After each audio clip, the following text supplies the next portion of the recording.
नमस्कार। सत्य हिंदी पे शरद की दो टूक में आपका स्वागत है। मैं हूं शरद प्रधान और आज हम लेके आए हैं आपके पास एक बहुत ही खास मेहमान जिनसे आप वाकिफ हैं, प्रोफेसर संतोष मेहरोत्रा, जो कि अंतर्राष्ट्रीय स्तर के इकोनॉमिस्ट हैं और कई देशों में बड़ी-बड़ी यूनिवर्सिटीज में इन्होंने पढ़ाया है और देश में भी पढ़ाया है।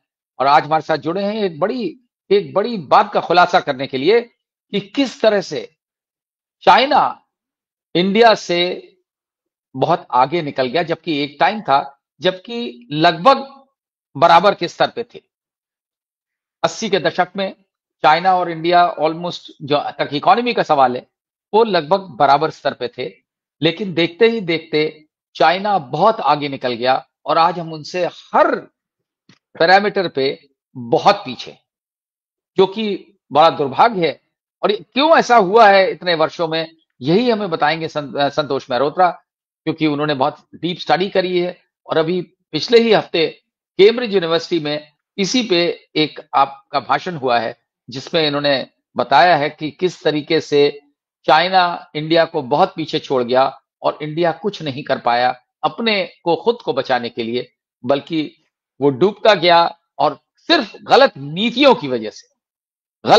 की वजह से, गलत कारनामों की वजह से, क्योंकि हमारा फोकस देश के भले के लिए कम रहा है और चीजों पे ज्यादा, देश के लोगों के लिए, जब जिस खास तौर से गरीब लोगों के लिए हमने नहीं सोचा, एम्प्लॉयमेंट के लिए हमने नहीं सोचा। इसी तरीके से चाइना ने बिल्कुल इसका रिवर्स किया। चाइना का फोकस रहा हेल्थ पे, एजुकेशन पे। हमारे यहां ये दोनों चीजें बिल्कुल प्रायोरिटी में नहीं रही किसी भी सरकार।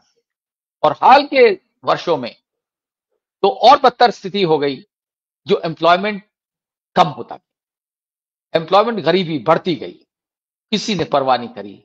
क्रोनी कैपिटलिस्ट का भला हुआ, जिसे आम भाषा में अडानी अंबानी के नाम से लोग समझते हैं। तो ये चीजें क्यों ऐसा हो रहा है?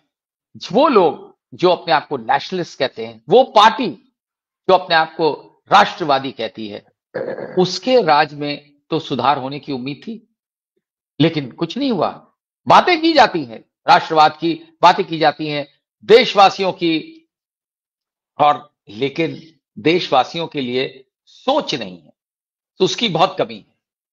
और इन सब बातों के साथ साथ एक बहुत बड़ी बात है भ्रष्टाचार, जो हर वर्ष बढ़ता ही जाता है, कम होने के कोई आसार नहीं दिखते। बहुत बड़े बड़े बजट्स होते हैं, लेकिन कितना पैसा उसमें से पिल्फर कर लिया जाता है, खा लिया जाता है। और यही वजह है कि आज हम इतने पिछड़े हुए हैं कि अब हम सोच भी नहीं सकते कि चाइना के आसपास पहुंच जाए। स्वागत है आपका प्रोफेसर संतोष मेहरोत्रा, और बड़ा अहम मुद्दा है ये। और हमने सोचा कि आपसे ही समझिए, जो हमने देखा कि आपने इसी सब्जेक्ट पे एक लेक्चर दिया है कैम्ब्रिज यूनिवर्सिटी में, आपको खास तौर से बुलाया गया था वहां। तो हमने कहा ये हमारे लोगों को, हमारे दर्शकों को, देशवासियों को समझने की जरूरत है कि अगर हम चाइना से इतने पिछड़े हुए हैं तो उसका क्या कारण, कौन है जिम्मेदार इसके लिए, और क्या है ये जो कमियां हैं, ये सुधारने के लिए कोई स्टेप्स लिए जा रहे हैं किसी स्तर पे, यही हम जी समझना चाहते हैं। तो संतोष मेहरोत्रा जी, ये जो है जिस तरीके से हो रहा है, जी आप पहली चीज तो हम ये दिखाना चाहेंगे, इससे पहले कि हम आपसे सवाल करें, हम एक टेबल है जो दिखाना चाहेंगे। अरीब, जरा वो टेबल जो है, जो हमने आपको भेजा है, वो जरा एक बार हाईलाइट करके दिखा दिए, जिससे लोगों को अंदाजा हो जाए। और प्रोफेसर मेहरोत्रा बताते जाएंगे कौन कौन से की इश्यूज हैं जिनमें हम उनसे कितने पीछे। अरीब, वो टेबल लगाइएगा।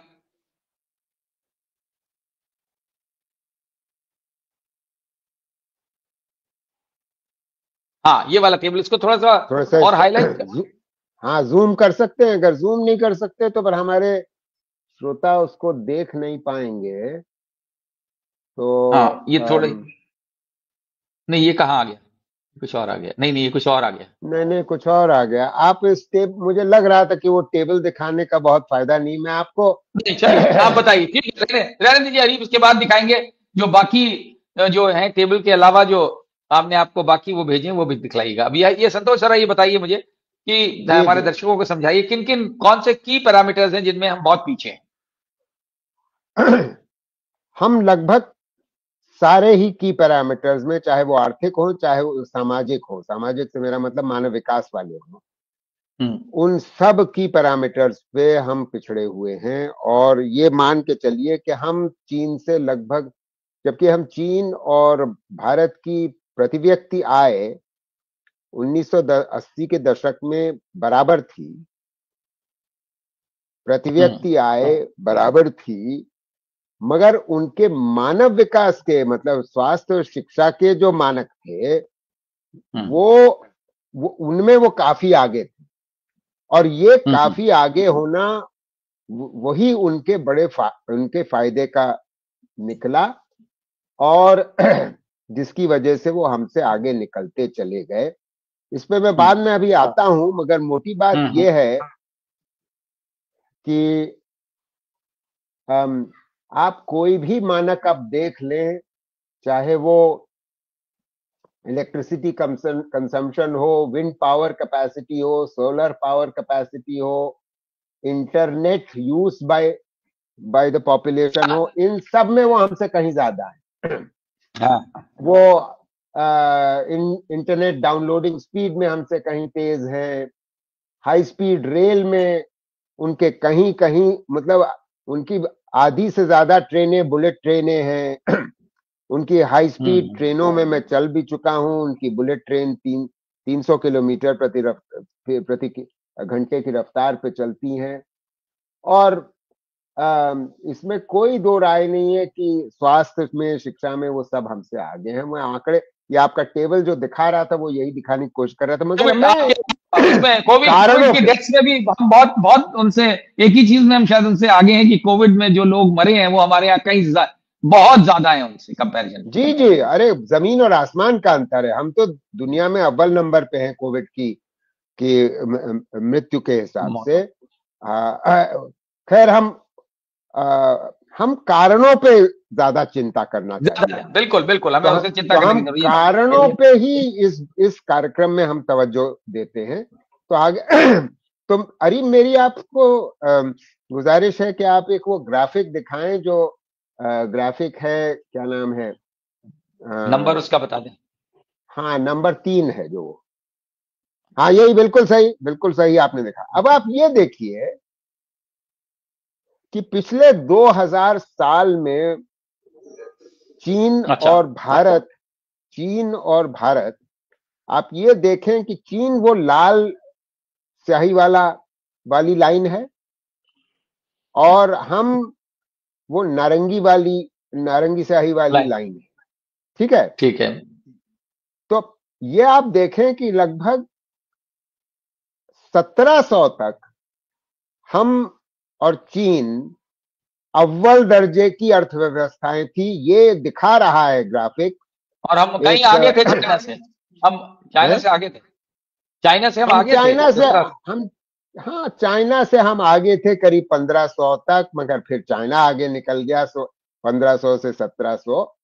मतलब वो बड़ी बात नहीं है। बड़ी बात यह है कि हम पश्चिमी यूरोप से आगे थे, अमेरिका से कहीं आगे थे, और पश्चिमी यूरोप के देश ही सब जो उपनिवेशिक देश थे, मतलब जिन्होंने हमारे ऊपर राज किया, वो जैसे ही राज शुरू होता है, आप ये देखते हैं कि 1700 के करीब वो राज जब शुरू होता है, और चीन में आप ये देखते हैं कि 1865-70 के बीच जब वो ओपियम वॉर्स होती हैं और ब्रिटानिया और फ्रांस उन पे हावी हो जाता है, तब से हमारा जो योगदान था दुनिया की जीडीपी में वो घटना शुरू हो जाता है, तेजी से घटता है। और उसी रफ्तार से वेस्टर्न यूरोप का, मतलब यूरोप के, फ्रांस का, ब्रिटेन का इत्यादि बढ़ता है, और अमेरिका का भी बढ़ता है। तो अब आप ये देखिए कि चाइना का भी गिरता है। 1973 तक लग रहा है कि चाइना के और इंडिया लगभग बराबर स्थिति में, दोनों नीचे थे।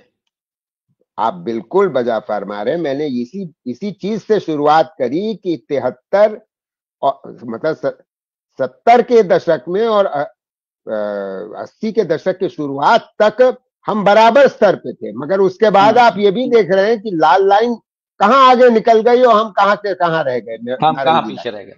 लाइन। मगर मोटी बात पहले दो इस चार्ट में ये समझ लीजिए, आपके श्रोताओं को समझना जरूरी है। जो बड़ी चर्चा होती है, हमारी जो मौजूदा सरकार है वो हमको समझाने की कोशिश करती है कि मुगल राज में हमारे देश का बड़ा नुकसान हुआ।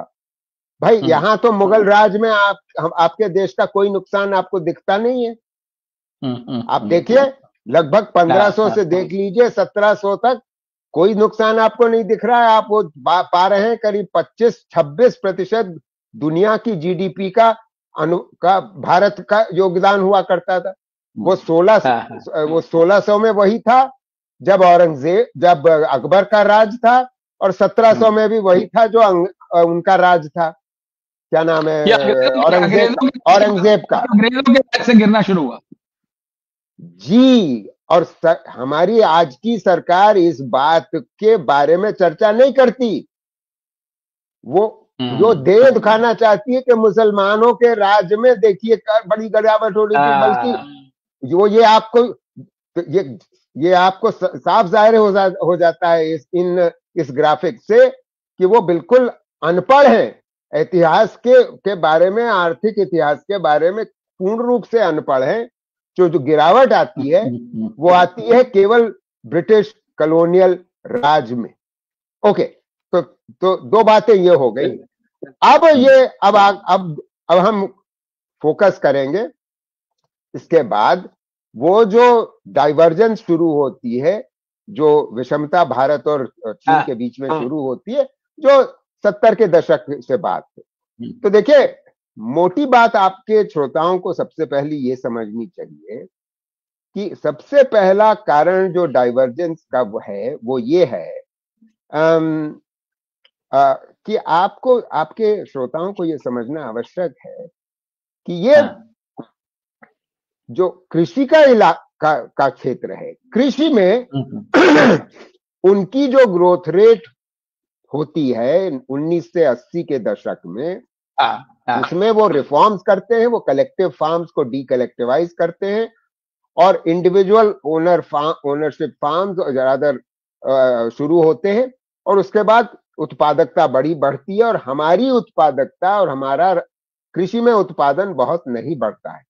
मगर इससे पहले भी हम आपके श्रोताओं को यह समझना आवश्यक है कि 1950 और 80 के दशक में भी 3 बहुत बड़े अंतर हैं, जिसकी वजह से एक नींव रखी गई चीन में, जो हमारे यहाँ नींव वो मौजूद नहीं थी जब हमारे यहाँ आर्थिक विकास और उनका भी आर्थिक विकास तेजी से होना शुरू हुआ। वो 3 क्या थे? उन्होंने शिक्षा पे भयंकर खर्च किया और सारे बच्चों को स्कूल में भेजा। हम नहीं भेज पाए, हम हायर एजुकेशन पे ही तवज्जो देते रह गए। और दूसरी बात, उन्होंने स्वास्थ्य सेवाओं पे बहुत तवज्जो दी जो हमने नहीं दी। और तीसरी बात, उन्होंने पहले के 30 वर्षों में बहुत बड़ा एक उनका योगदान था कि लैंड का डिस्ट्रीब्यूशन किया जिससे इक्वालिटी बढ़े। तो हेल्थ और एजुकेशन के निवेश की वजह से वहां पर इक्वालिटी बनी रही, और जो लैंड एसेट्स थे उसकी वजह से वेल्थ इक्वालिटी बनी रही 1950 से 80।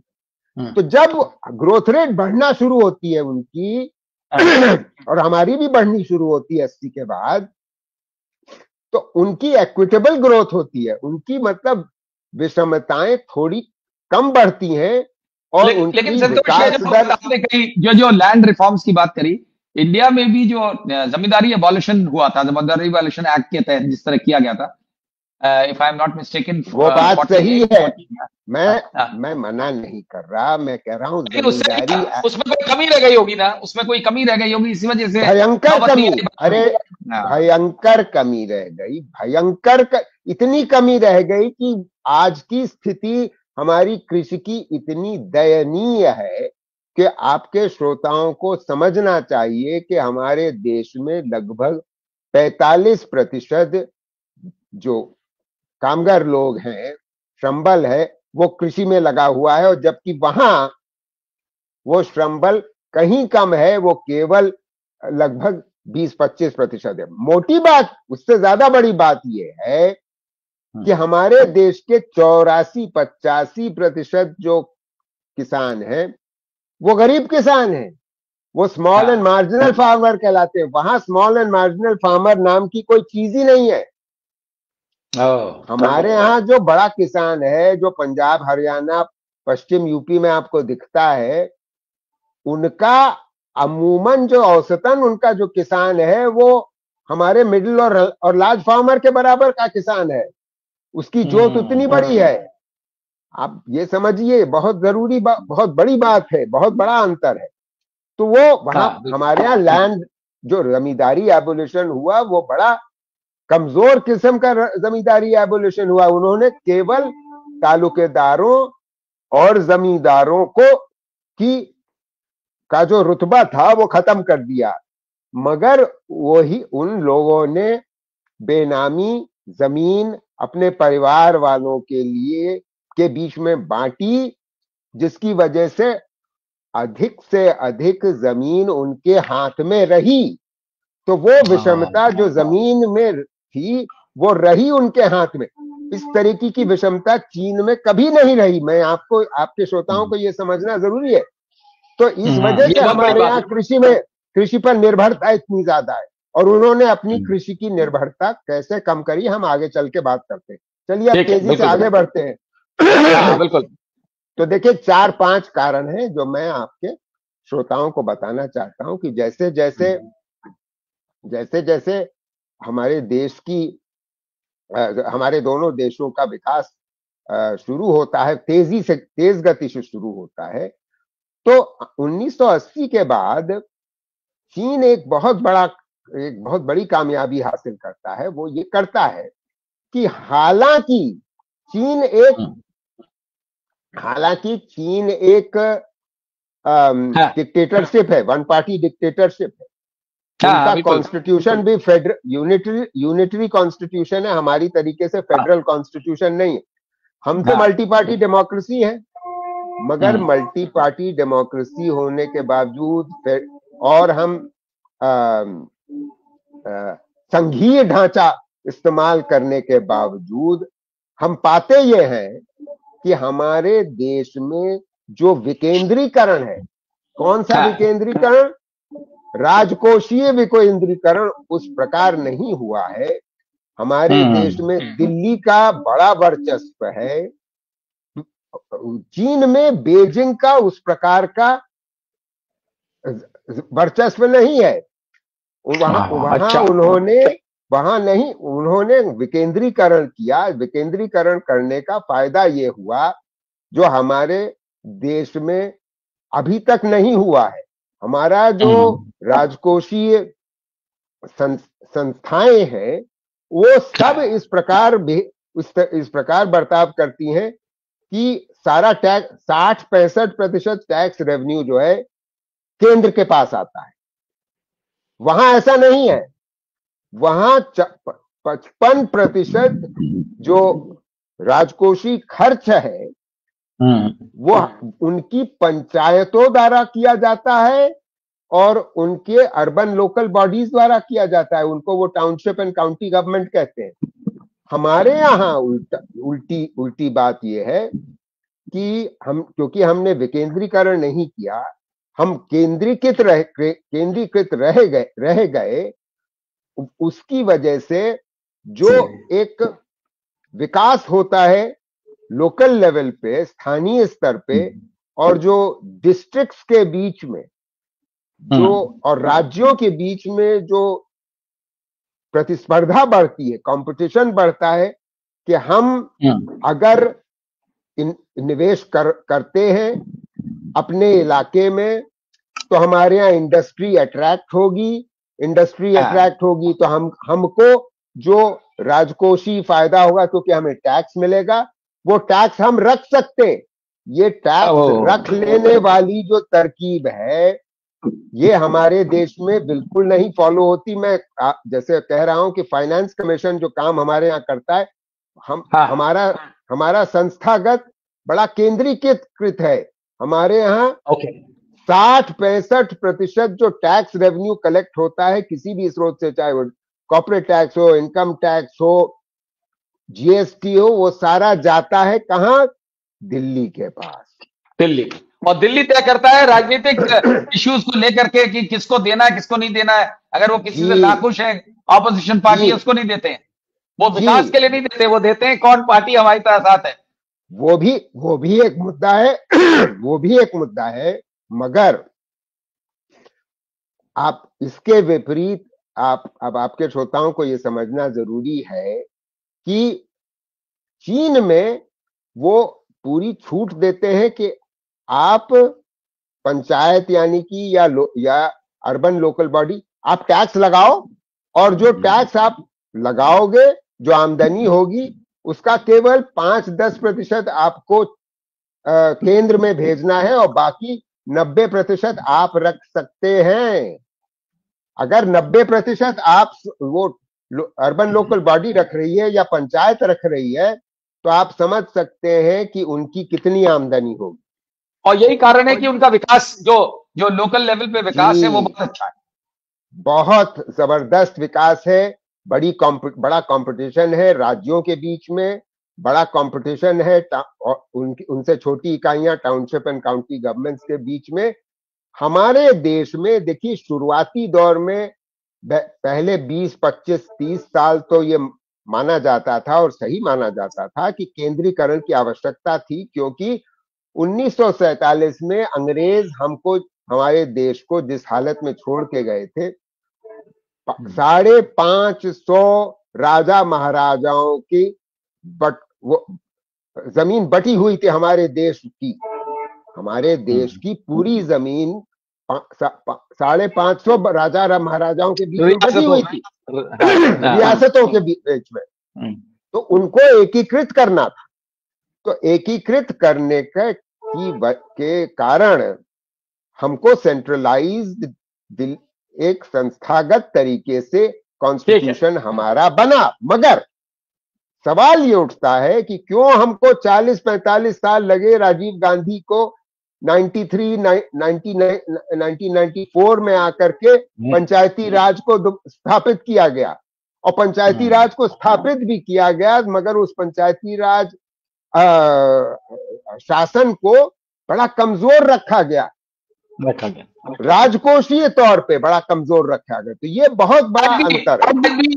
आज भी वो उसी कमजोर स्थिति में है। दिखाने के लिए तो पंचायती राज है, लेकिन रियलिटी में बहुत कमजोरी है जी। जिसकी वजह से हमारी जो आपकी नेक्स्ट स्लाइड दिखाएं क्या उसमें? जी नेक्स्ट स्लाइड पे तो हम बाद में आएंगे, मगर ये पहला कारण था कि जो जैसे अब गरीब प्रदेश थे, बिहार था, यूपी था, जो जहां पर जमींदारी का बड़ा प्रकोप था, वो गरीब थे और गरीब बने रह गए हैं। और जो इस वजह से एक बहुत ये बड़ा नकारात्मक हमारे देश में असर रहा। अब अगली चीज पे आते हैं। दूसरा बहुत बड़ा कारण है उसकी, हमारे देश का जो शासन है, वो शासन में बड़ी कमियां हैं उनके शासन की पद्धति के बनिस्पत। मैं इसके दो उदाहरण आपको देता हूं। देखिए, एक उदाहरण तो ये है कि एक तो मैं बता ही चुका आपको कि राजकोषीय विकेंद्रीकरण होता है, मगर दूसरा कारण ये है कि उनके यहां होता ये है कि वो जो उनके जो प्रांत हैं, उन प्रांतों में इस तरीके से प्रोग्राम्स डिजाइन होते हैं कि अगर नया कार्यक्रम शुरू करना है, नई स्कीम चालू करनी, जैसे जब वो कलेक्टिवाइजेशन हुआ था, ये तो आपने ऑलरेडी एक्सप्लेन कर दिया है कि किस तरीके से जो है विकेंद्रीकरण के वहां पे जिस तरीके से मैं प्रशासन की बात कर रहा हूं। मैं वो तो संस्थागत रूप की बात, मैं प्रशासन की बात कर रहा हूं। प्रशासन में ऐसा होता है। हाँ, हाँ, ब्यूरोक्रेटिक सेटअप में ये है कि अगर कोई प्रोविंस का हेड है, जैसे चीफ मिनिस्टर हमारे देश में जो कहलाता है, उनका जो कम्युनिस्ट पार्टी का हेड, जो एक किसी प्रांत का जो प्रोविंशियल गवर्नर है, प्रमुख होता है, प्रमुख मुख्यमंत्री के बनस्पत समझ लीजिए। ठीक है, हाँ हाँ, ठीक है, क्यों? तो वहां ये संभव है कि वो चीफ मिनिस्टर या वो गवर्नर आज इस प्रांत में है और 5 साल वहां पर कामयाबी दिखा करके दूसरे प्रांत में उसका ट्रांसफर हो सकता है। हमारे देश में ये आप पाते हैं कि आईएएस, मतलब जो जो जो हमारा कॉन्स्टिट्यूशनल सिस्टम है, उसमें आईएएस अफसर भी एक राज्य से दूसरे राज्य में नहीं जाकर के काम कर सकता है। वो अगर वो यूपी का काडर का आदमी है तो वो दिल्ली में जाकर के काम कर सकता है और दिल्ली से वापस यूपी में जाकर के काम कर सकता है, मगर वो यूपी से बिहार नहीं जा सकता, वो यूपी से तमिलनाडु नहीं जा सकता। यानी कि इसका अर्थ यह है कि अगर कोई कामयाबी हासिल की है उस अफसर ने स्वास्थ्य की सेवाओं में या शिक्षा की सेवाओं में, और उस कामयाबी को आप लागू करना चाहते हैं अगर आप दूसरे प्रदेश में, तो वो संभावना नहीं है। चीन में यह संभावना है। ठीक है, ये बहुत बड़ा अंतर है, पहली बात। अब दूसरी बात, मैं शासन की पद्धतियों पे आता हूं। दूसरी बात यह है, हाँ जरा, क्योंकि समय निकलता जा रहा है। हाँ, तो मैं बिल्कुल 2 मिनट इस बात पे लूंगा, क्योंकि इसके बाद मेरे पास 2-3 चीजें और हैं, वो हर चीज को मैं 5 मिनट में निपटा दूंगा। सिर्फ बिल्कुल बिल्कुल बढ़िया, 2 मिनट मुझे मैं मतलब मुझे 5 मुद्दों पे बात करनी है। 5 कारण है जिसमें से मैं दूसरे पे आ चुका हूं और दूसरे को खत्म करने जा रहा हूं। मैं दूसरी बात, आपके श्रोताओं को यह समझना आवश्यक है कि अब जैसे हमारे देश में आईएएस अफसर का प्रमोशन होना है, आईएएस अफसर का प्रमोशन होता है कि उसको एनुअल कॉन्फिडेंशियल रिपोर्ट कैसी लिख करके उसके पास आई है, और कितने साल टाइम स्केल मिलता जाता है, टाइम स्केल मिलता जाता है, जितने साल नौकरी करी उसके एस्केलेटर पे बैठा होता है, ऊपर जाता रहता है। बस इसके बनिस्पत चीन में अगर आप नॉन परफॉर्मर हो, अगर आपने वो टारगेट्स जो आपको दिए गए थे, वो टारगेट्स कहां से आते हैं? वो टारगेट्स आते हैं 5 ईयर प्लान से। वो 5 ईयर प्लान को एनुअल प्लान बनाया जाता है। एनुअल प्लान में प्रोग्राम होता है और उसमें टारगेट होता है। वो टारगेट्स जो होते हैं वो आर्थिक किस्म के होते हैं, वो सामाजिक किस्म के होते हैं, वो पार्टी की सेवाओं के सिलसिले में होते हैं। इन तीनों मामलों में उस पार्टी जो ब्यूरोक्रेट है, जो ऑफिशियल है चीन में, उसको टारगेट्स मिलते हैं, सालाना टारगेट्स मिलते हैं, और अगर वो टारगेट्स को मीट कर लेता है तो उसका प्रमोशन होता है, नहीं मीट करता तो प्रमोशन नहीं होता।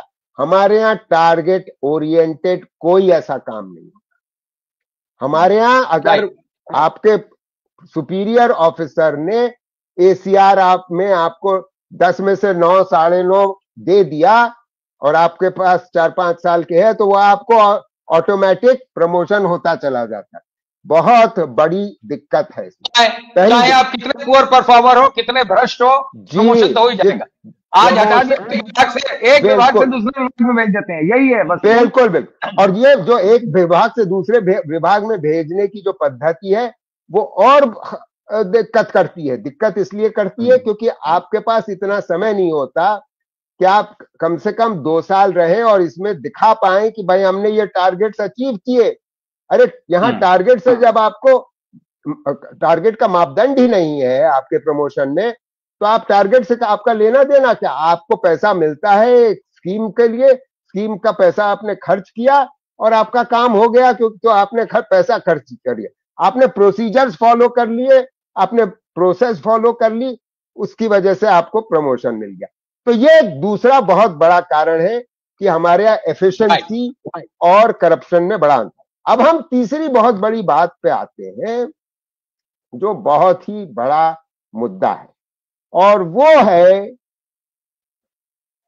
शिक्षा पे तवज्जो। शिक्षा पे जो तवज्जो है, देखिए हमारे श्रोताओं को समझना बहुत जरूरी है कि हमारे देश में 1990 के दशक में जाकर के हमने स्कूली शिक्षा पे वो तवज्जो दी जो हमको देनी चाहिए थी शुरू से। यानी कि लगभग 40 साल 1950 से 1990 तक जो शिक्षा पे तवज्जो थी वो मुख्यतः उच्च शिक्षा पे थी। आईआईटी खड़ा कर दीजिए, आईआईएम खड़ा कर दीजिए, आप आजकल पार्लियामेंट में सुनिए तो मतलब यही कांग्रेस के नेता सब यही बताते हैं कि देखिए हमने कितने आईआईटी खड़े कर दिए, कितने आईआईएम खड़े कर दिए। आपको ये नहीं बताते कि हमने सारे बच्चों को स्कूल तक पहुंचाया था कि नहीं 1990 तक। आप नहीं पहुंचा पाए थे। चीन में सारे बच्चे स्कूल जाते थे 1990। तो साक्षरता दर, आपको विश्वास नहीं होगा, सेंसस 1991 साक्षरता दर भारत में केवल 51% थी। यानी कि हमारे देश की समझ लीजिए आधी जनता साक्षर भी नहीं थी, पढ़ी लिखी तो छोड़ दीजिए, साक्षर भी नहीं थी। जबकि वो साक्षरता दर 1991 में चीन में वो 75% थी। यानी कि हमसे 25 परसेंटेज पॉइंट हमसे आगे थी। हालांकि चीन और हमारा देश, और ये भी सुना है प्रोफेसर मल्होत्रा कि वहां पे जो स्कूल्स हैं वो इतने बढ़िया बिल्डिंग्स बनती हैं और इतना व्यवस्था इतनी बढ़िया है, इंफ्रास्ट्रक्चर बढ़िया है और पढ़ाई की व्यवस्था फ्री ऑफ कॉस्ट है। नहीं, फ्री तो खैर है ही है, तो वहां पर प्राइवेट वाला सिस्टम ही नहीं है। हमारे यहाँ तो प्राइवेट, क्योंकि सरकारी स्कूल इतने कम थे, टीचर इतने कम थे, बड़ी बड़ी क्लासेस हुआ करती थी। उनमें सुधार आया है 1990 के दशक के बाद। और हमारे देश का दुर्भाग्य ये है शरद कि भाई 2007 में जाकर के हमने जो प्राथमिक शिक्षा है उसको हमने सार्वजनिक, उसको हमने यूनिवर्सलाइज किया है। मतलब सारे बच्चे जो 6 और 11 साल की उम्र, ये स्थिति चीन में नहीं थी। वो सारे बच्चे साक्षर ही नहीं थे, वो मतलब सेकेंडरी एजुकेशन प्राप्त कर चुके होते। तो हमारे यहाँ एक top down approach education system में थी, उनके यहाँ एक बॉटम अप अप्रोच थी। ये पहला बड़ा अंतर है। राइट टू एजुकेशन आने से कोई फर्क पड़ा जो क्या इस तरीके की भी उनके यहाँ तो शुरू से ही सब लोग पढ़ते थे? अरे राइट टू एजुकेशन उनके यहाँ 1970 से थी। उनके यहाँ एक लॉ बन चुकी थी 1970 में। हमारे यहाँ तो राइट टू एजुकेशन एक्ट उसके 25 साल बाद आता है, 2008-9 में। यानी कि हमने स्कूल पे जो तवज्जो देनी चाहिए थी वो दी ही नहीं। सिर्फ यही बात नहीं, तो हमारे इसी कारण से तो हम 91 में आप पाते ये हैं कि हमारी साक्षरता दर 51% और उनकी 75%। राइट। अच्छा, अब दूसरी बात इसमें एजुकेशन में ही रहती उन्होंने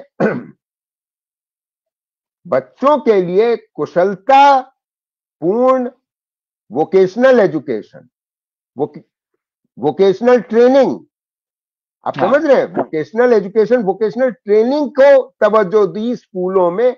जो हमारे यहाँ हमारी इतनी ब्राह्मणवादी जो शिक्षा पद्धति रही है कि भाई जो दलित है, जो अनुसूचित जनजाति है, जो गरीब है, जो शूद्र है, पिछड़ा है, उसको स्कूल जाने की जरूरत नहीं है।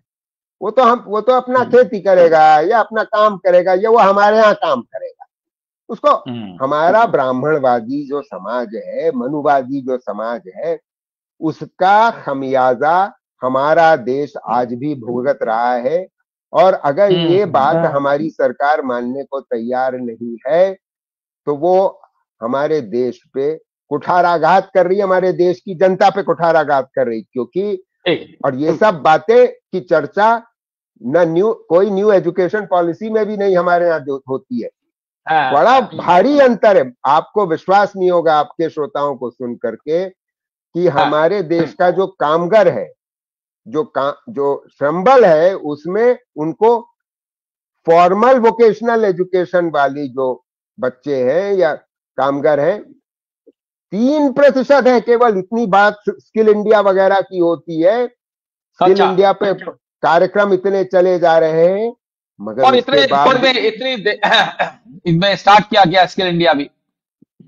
जी, एक तो 50-60 साल बाद वो स्किल इंडिया शुरुआत की होती है 2007 में, और पिछले यही तो एक बहुत बड़ा दुखड़ा है।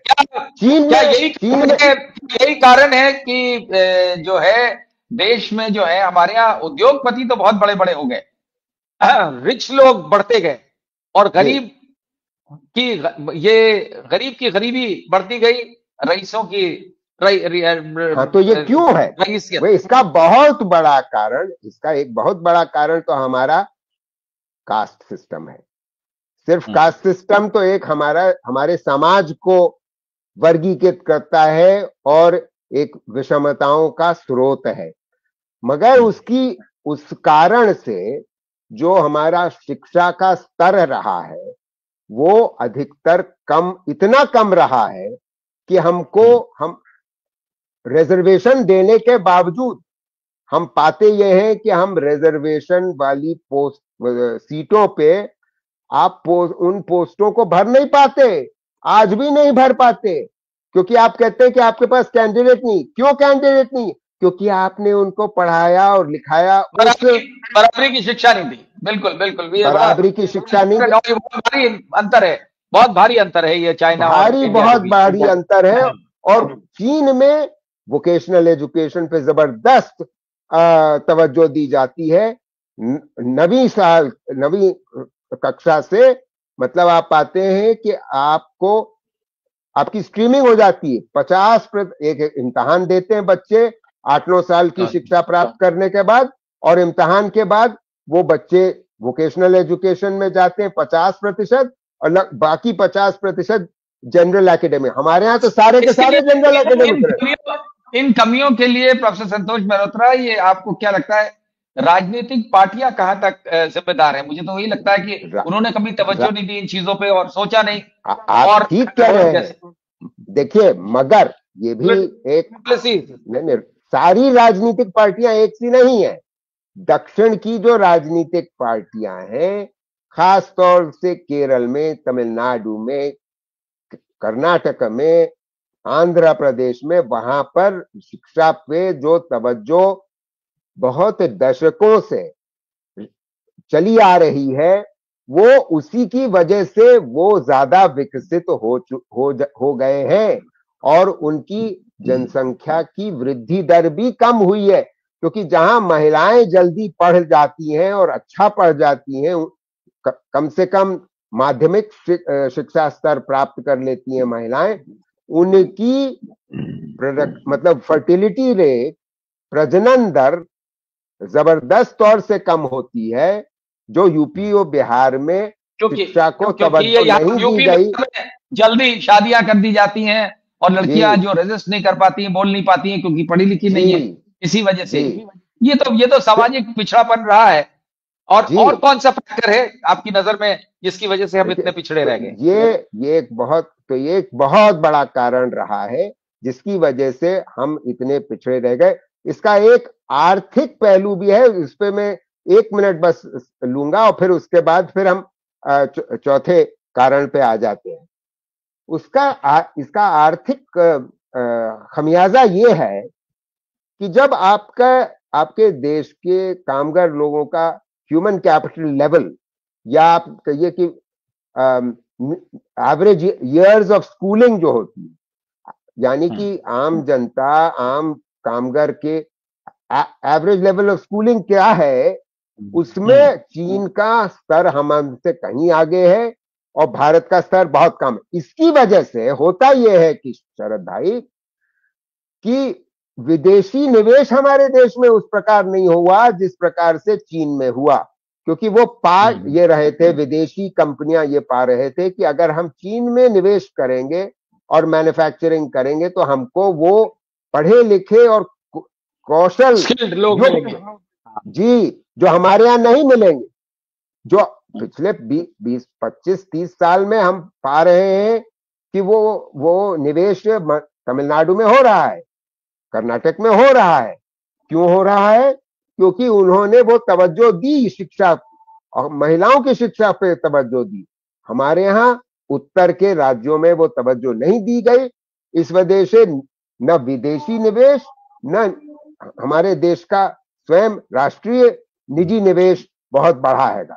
अब मैं चौथी बात पे आ जाता हूं तेजी से कि देखिए इसमें बात यह है कि इन सब कारणों से हम हुआ ये है कि 1990 के दशक के बाद 2000 से जो चीन की ग्रोथ रेट रही, विकास दर रही, वो विकास दर हमारी विकास दर से ज्यादा तेज रही। अब मैं आपके श्रोताओं को ये सुन के ताज्जुब होगा कि 1990 से 2010 के बीच में चीन की जो विकास दर रही वो 9 से 10% रही, और क्योंकि उनकी जनसंख्या वृद्धि दर शिक्षा और स्वास्थ्य सेवाओं, बेहतर शिक्षा स्वास्थ्य सेवाओं की वजह से कम होती चली गई थी, उस वजह से उनकी प्रति व्यक्ति आय बड़ी तेजी से बढ़ी, तो आमदनियां बढ़ी। इसकी तुलना में भारत में जबकि 90 में एक विकास दर में सुधार आता है, बढ़ोतरी होती है, मगर दिक्कत यह है कि वो विकास दर उतनी नहीं तेज हो पाती जिनके कारण मैं समझा चुका जो चीन में हुआ। दूसरी बात, क्योंकि हमने महिलाओं की शिक्षा पे और जनता की के लिए स्वास्थ्य सेवाओं पे वो तवज्जो नहीं दी थी, तो हमारी जो जनसंख्या वृद्धि दर थी वो चीन के मुकाबले बढ़ी रह गई। अब एक बड़ी रोचक बात आपके श्रोताओं को समझना आवश्यक है। 1950 में चीन की जनसंख्या थी 55 करोड़। उसी वर्ष हमारे देश की जनसंख्या थी, भारत का विभाजन होने के बाद भारत की जनसंख्या थी 35 करोड़, यानी कि उनकी जनसंख्या 55 करोड़ और हमारी 35, यानी कि 20 करोड़ हमसे ज्यादा। मगर आज वो हमसे पीछे रह गई है, हमारी जनसंख्या उनके आगे निकल गई। क्यों? क्योंकि हमने स्वास्थ्य और शिक्षा पे वो निवेश नहीं किया जिसकी वजह से हमारी प्रजनन दर उतनी तेजी से नहीं घटी। हालांकि ये कहा जा सकता है कि दक्षिण और पश्चिम के राज्य जो हैं उनमें प्रजनन दर कम हुई क्योंकि शिक्षा और स्वास्थ्य पे तवज्जो दी गई राज्यों में। ये बात निराधार है कि इसके लिए जो आज की सरकार है, सत्ताधारी पार्टी है, वो घूम फिर के ब्लेम करती है मुसलमानों को आबादी बढ़ने की। वो इससे बड़ी बेवकूफी की बात हो ही नहीं सकती, क्योंकि मुसलमान आज भी मात्र 14.2% है हमारे देश की जनसंख्या का। हिंदू हमारे देश की कुल जनसंख्या का आज भी 80% है, और उसमें कोई खास अंतर इसलिए नहीं आने वाला आगे चलते हुए कि मुसलमानों की, दलितों की और जो अनुसूचित जनजाति है यानी कि आदिवासी, उन सब की जनसंख्या की बढ़त की दर बड़ी तेजी से घट रही है। वो ज्यादा तेजी से घट रही है लिखाई की वजह से और स्वास्थ्य से, बेहतर स्वास्थ्य की वजह से, बेटर स्वास्थ्य, बेटर एजुकेशन की वजह से अब हमारे देश की जो प्रजनन दर है वो स्टेबलाइजेशन लेवल पे देश भर में पहुंच गई है। वो यानी कि एक दंपत्ति के सिर्फ 2 बच्चे ही आजकल होते हैं। इसी वजह से मोहन भागवत बड़ा शोर मचा रहे हैं कि अब वो तो 3 करने चाहिए, तो इससे ज्यादा और मूर्खता की बात हो नहीं सकती। चीन उधर उल्टा कर रहा था। उन्होंने 80 के दशक में कह दिया कि हम सारे दंपत्तियों को केवल 1 बच्चा करना चाहिए। हमारे अभी भी 2 हैं, मगर वो भागवत जी चाहते हैं कि वो 3 हो जाने चाहिए। मतलब इससे ज्यादा नासमझी की बात आप कर नहीं सकते, जबकि हम 55 करोड़ से बढ़ 35 करोड़ से बढ़ करके दुनिया की सबसे बड़ी जनसंख्या वाले देश हो गए। बिल्कुल। तो आप डंके की चोट पे चाहे जितना कहते रहो कि हम 5वीं बड़ी अर्थव्यवस्था हो गए, अरे भाई प्रति व्यक्ति आय में तो आप 142वें नंबर पे हो, तो ये इसकी कोई चर्चा करता नहीं। तो ये एक बहुत बड़ी प्रति व्यक्ति आय के उस पे हम 142वें नंबर पे हैं। जी हुजूर। और ह्यूमन डेवलपमेंट इंडेक्स जो मानव विकास का मापदंड है दुनिया का, उसमें हम 131वें नंबर पे हैं, जबकि चीन की प्रति व्यक्ति आय हमसे कहीं कहीं ज्यादा है। अब मैं परचेसिंग पावर पैरिटी में बता देता हूं आपके श्रोताओं को, उनकी प्रति व्यक्ति आय हमसे परचेसिंग पावर पैरिटी पे 2.5 गुना है। उनकी मतलब विकास दर हम इतनी तेजी से बढ़ी और उनकी प्रजनन दर इतनी तेजी से कम हुई कि वो हमसे कहीं आगे निकल गए। तो ये जो पर कैपिटा कंजम्पशन आंकड़े में कई तरीके के आपको बता रहा था शुरू में कि एनर्जी कंजम्पशन और वगैरह वगैरह, वो इन्हीं कारणों से है। तो भाई अगर निवेश ज्यादा होगा और प्रजनन दर कम होगी तो आपका विकास दर बढ़ेगी, प्रति व्यक्ति आय बढ़ेगी और रोजगार बढ़ेगा। सबसे बड़ी बात है जो स्ट्रैटेजी ऑफ ग्रोथ पैटर्न है, या ये मैं आखिरी बात कह करके अपनी बात खत्म करता हूं, क्योंकि फिर मैं 5वीं बात पे आ जाऊंगा कि विषमताएं क्यों है हमारी। अब बहुत कम समय बचा है, बताइए। बिल्कुल 4-5 मिनट में हम अपनी बात खत्म कर देंगे विशरद। मोटी बात अभी 10 मिनट मोटी बात नहीं तो मैं बस देखिए इस मुद्दे को, जॉब्स में हम पिछड़े रह गए। पिछले 10 साल में जो बेरोजगारी का आलम रहा है, हमारे युवा बहुत अच्छी तरीके से समझ रहे हैं, मगर इस प्रकार की बेरोजगारी चीन में ने कभी नहीं बर्दाश्त करी और कभी उनको महसूस नहीं करनी पड़ी। क्यों? क्योंकि उनकी जो ग्रोथ स्ट्रैटेजी थी, उस ग्रोथ स्ट्रैटेजी में उन्होंने एक इंडस्ट्रियल पॉलिसी को अपनाया। ये देखिए आपने आपने ग्राफिक, ये जो ग्राफिक आप देख रहे हैं, क्या ये एक्सप्लेन करता है कुछ?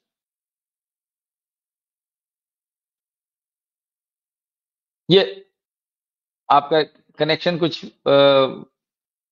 संतोष मेहरोत्रा, आपका कनेक्शन कुछ वीक हो गया है। मैं ये अरीब, आप ये ग्राफिक फिर लगा दें। अरीब उस ग्राफिक पे चले जाएं प्लीज। हाँ, और अब ये ग्राफिक देखिए। हाँ, ये ग्राफिक में मैं ये समझाना चाहता हूं कि देखिए, हम एक बड़े नाजुक स्थान पे खड़े हैं, बेरोजगारी इतनी बढ़ती चली जा रही है। ये माफ करिएगा, ये आपकी जो नीचे वाली लाइन है वो वर्ष दिखा रहा है। तो और बीच की जो है, और जो बीच की लाइन है वो ये दिखा रही है शरद कि हमारे देश की वो जनता जो 15 और 60 साल के बीच की जनता है, उसमें 2040 तक तो बढ़ोतरी हो रही है। तो हम जो कहते रहते हैं कि हमारे देश में एक जनसांख्यिक लाभांश यानी कि डेमोग्राफिक डिविडेंड चल रहा है, वो बात आज सही है, मगर ये लाभांश आप देखेंगे 2040 के बाद, ये मतलब इस ग्राफ में बीच में 2040 के बाद वो बीच की लाइन जो है घटने लगती है। इसका अर्थ ये है, ठीक है ना, कि वर्किंग एज की पॉपुलेशन कम होती चली जाएगी, यानी कि जो ये लाभांश है ये लाभांश रहेगा नहीं। तो हमें ये हर देश के इतिहास में ये एक मौका आता है कि जब तक वो जनता जो वर्किंग एज में है वो अगर बढ़ती रहती है तो उनको रोजगार मिलता है, तो आमदनी होती है, आमदनी से उनकी सेविंग्स बढ़ती है, सेविंग से निवेश बढ़ता है तो ग्रोथ रेट बढ़ता है। तो यानी इसके नेक्स्ट वाले पे आइए, नेक्स्ट वाले। जी, तो अगले पे आते हैं, आप अगले पे चले। तो मोटी बात यह है कि हमें समझना चाहिए कि हमें जॉब्स को अगर हम बेरोजगारी कम नहीं करेंगे, गैर कृषि क्षेत्र में रोजगार नहीं पैदा करेंगे जिस प्रकार से चीन ने पैदा किए, तो हम पीछे रह जाएंगे। इससे निकलने का क्या तरीका आप सजेस्ट करते हैं, और जो सरकार आपको लगता है कि नहीं कर रही? हाँ, वो तरीका एम्प्लॉयमेंट के लिए मैं बता रहा हूं, इसी पे आ गया कि एक हमें उद्योग नीति चाहिए जिसमें मैन्युफैक्चरिंग का उसी प्रकार से विकास हो जिस प्रकार से विकास चीन में हुआ, और वो श्रम गहन उत्पादन में इस्तेमाल हो।